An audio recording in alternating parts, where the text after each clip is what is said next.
Hey Wow TV fam. I just wanted to quickly thank you for being here. Crafting these videos takes time, and if you enjoy what you see, a like goes a long way. Don't forget to subscribe so you never miss out on our content and help our community grow. I love hearing your thoughts, so drop a comment with any suggestions or feedback. Alright, let's dive into today's video. Thanks for being awesome, and let's make it a great one together. Hit that like, subscribe, and let's get started. Enter the world of Tommy Lynn Sells, born on June 28, 1964, in Oakland, California, into a life woven with tragedy and turmoil. His father's absence and the loss of his twin sister, Tammy Jean, to meningitis cast an early shadow on Sells' formative years. After Tammy's passing, Sells found himself shuttled between family members, residing with his aunt in Holcomb, Missouri, only to be returned to his mother after she discovered an adoption plan. The darkness deepened as Sells, at the tender age of 7, sought solace in pilfered alcohol from his grandfather's stash. A disturbing relationship with an adult named Willis Clark unfolded, marked by allegations of molestation and Sells' claim that his mother played a role in fostering the connection, leaving indelible scars on his psyche. Haunted by traumatic experiences, Sells began abusing narcotics at the age of 10, spiraling further into a troubled adolescence. 3 years later, he entered his grandmother's bed nude while she was sleeping, leading to him being banned from the house. Abandoned by his mother and siblings, Sells descended into rage, committing his first violent act against a woman. The journey into darkness continued as Sells embraced a nomadic existence from the age of 14, leaving a trail of crimes across the United States. Transient jobs in manual labor and barbering were overshadowed by heavy drinking, drug abuse, and multiple incarcerations. In 1990, a truck theft in Wyoming led to a 16-month prison sentence, during which Sells received a diagnosis encompassing antisocial, borderline, and schizoid personality disorders, severe substance use disorder, bipolar disorder, major depressive disorder, and psychosis. A harrowing incident in Charleston, West Virginia, in 1992, involved the brutal attack on Fabian Witherspoon. Sells, panhandling with a sign proclaiming "I will work for food," turned a moment of kindness into a nightmarish assault. Witherspoon's courageous resistance inflicted injuries on Sells, resulting in a plea deal on malicious wounding charges and a 5-year prison term. Behind bars, Sells was diagnosed with bipolar disorder and married Nora Price. Released in 1997, he left his wife and resumed his nomadic lifestyle, leaving a legacy of darkness in his wake. Tommy Lynn Sells' reign of terror came to a head with each gruesome crime leaving a trail of sorrow and horror. Police investigators, grappling with the enormity of his brutality, believe Sells murdered at least 22 innocent lives. Retired Texas Ranger John Allen hauntingly stated, "I know there's more. Obviously, we won't ever know." Sells' sinister confession alleged his first murder at the tender age of 15 in Mississippi, a response to a disturbing scene. Another unverified claim involved a 1980 killing in Los Angeles with an ice pick. However, a chilling series of connected or confessed crimes unfolded. November 17, 1987, Ina, Illinois, Sells confessed to the brutal murders of the Dardine family. December 18, 1988, Tucson, Arizona, Kent Allen Loughton, 51, stabbed and buried near a homeless camp. December 9, 1991, Marianna, Florida, Teresa Hall, 25, and Tiffany Hall, 5, bludgeoned with a wooden table leg. October 13, 1997, Lawrenceville, Illinois, Joel Kirkpatrick, 10, stabbed to death, his mother wrongfully convicted. October 15, 1997, Springfield, Missouri, Stephanie Mahaney, 13, kidnapped, raped, and strangled. December 14, 1997, Las Vegas, Nevada, 19-year-old Yvette Sophia Mueller was last seen in an RV park in Las Vegas. Sells claimed to have raped and killed a blonde-haired woman in Las Vegas, chopped her body up with an axe, and buried her next to the Snake River. The body was never found because it had been swept away by a landslide, but officials suspect Sells was referring to Mueller. April 15, 1998, San Antonio, Texas, Thomas Brose, 40, was a carnival worker who was shot to death in his motorhome. He was seen with a man matching Sells' description. Sells initially confessed to the crime but later recanted it.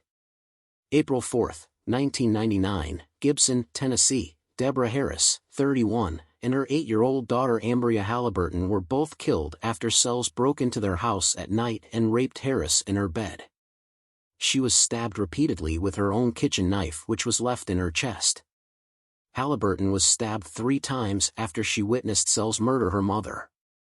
April 18, 1999, San Antonio, Texas, 9-year-old Mary Beatrice Perez was kidnapped from a market festival, driven to a stockyard, raped, and strangled to death with her t-shirt. Her body was found in a creek 10 days later. Sells was convicted of the murder. May 23, 1999, Lexington, Kentucky, Haley McCone, 13, was kidnapped from a swing by Sells, dragged into a wooded area, and raped. She was then strangled to death with her t-shirt and covered with debris. Her body was found 10 days later. Sells was arrested in the area around that time for an unrelated charge.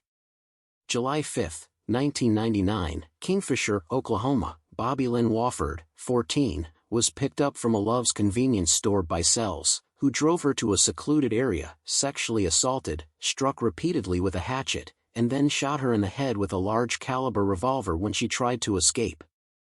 He dumped her body off the side of the road and kept 2 of her earrings. On the fateful night of December 31, 1999, in the quiet Guajira Bay subdivision west of Del Rio, Texas, Tommy Lynn Sells unleashed a horrifying act of brutality. The victims of his heinous crimes were 13-year-old Kayleen Katie Harris and 10-year-old Crystal Searles.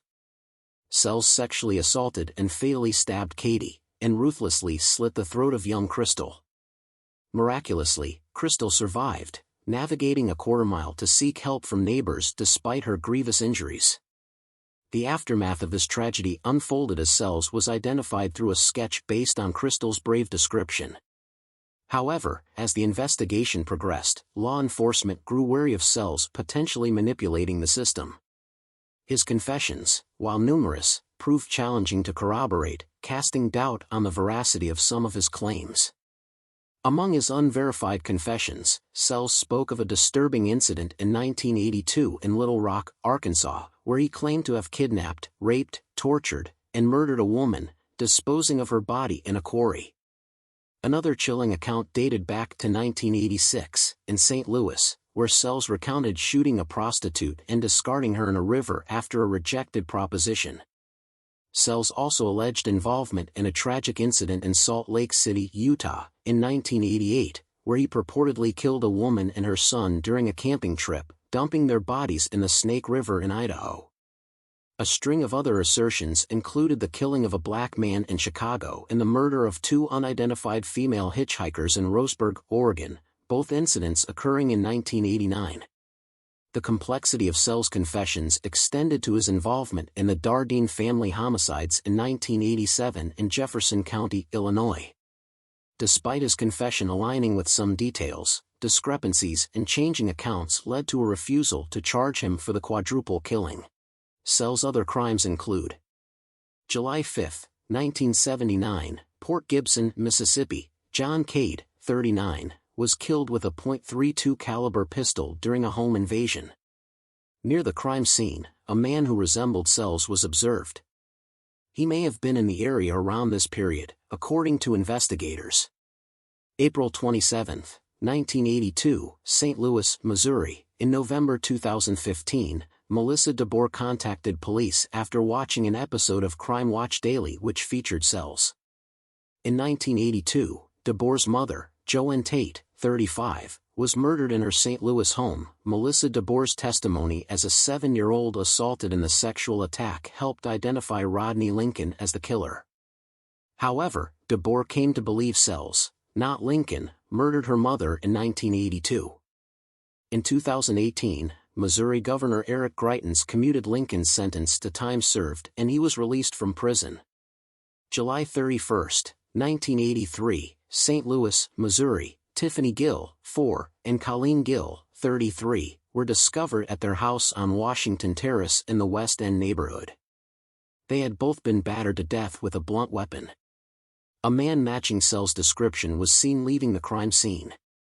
Sells, who at the time of the double homicide resided in the 3300 block of Edmondson Road in Breckenridge Hills, had relatives who lived in the St. Louis region. July 26, 1985, Springfield, Missouri. In July 1985, 21-year-old Sells worked at a Forsyth carnival, where he met 28-year-old Anna Court and her 4-year-old son Rory Court. Court invited Sells to her home that evening.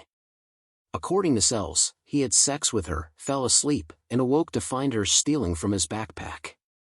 He proceeded to beat Court to death with her son's baseball bat. He then murdered her son because the child was a potential witness. The bludgeoned bodies were found 3 days later, by which time Sells had left town. May 1, 1987, Lockport, New York. Suzanne Corks, 27, disappeared after leaving a Lockport nightclub alone.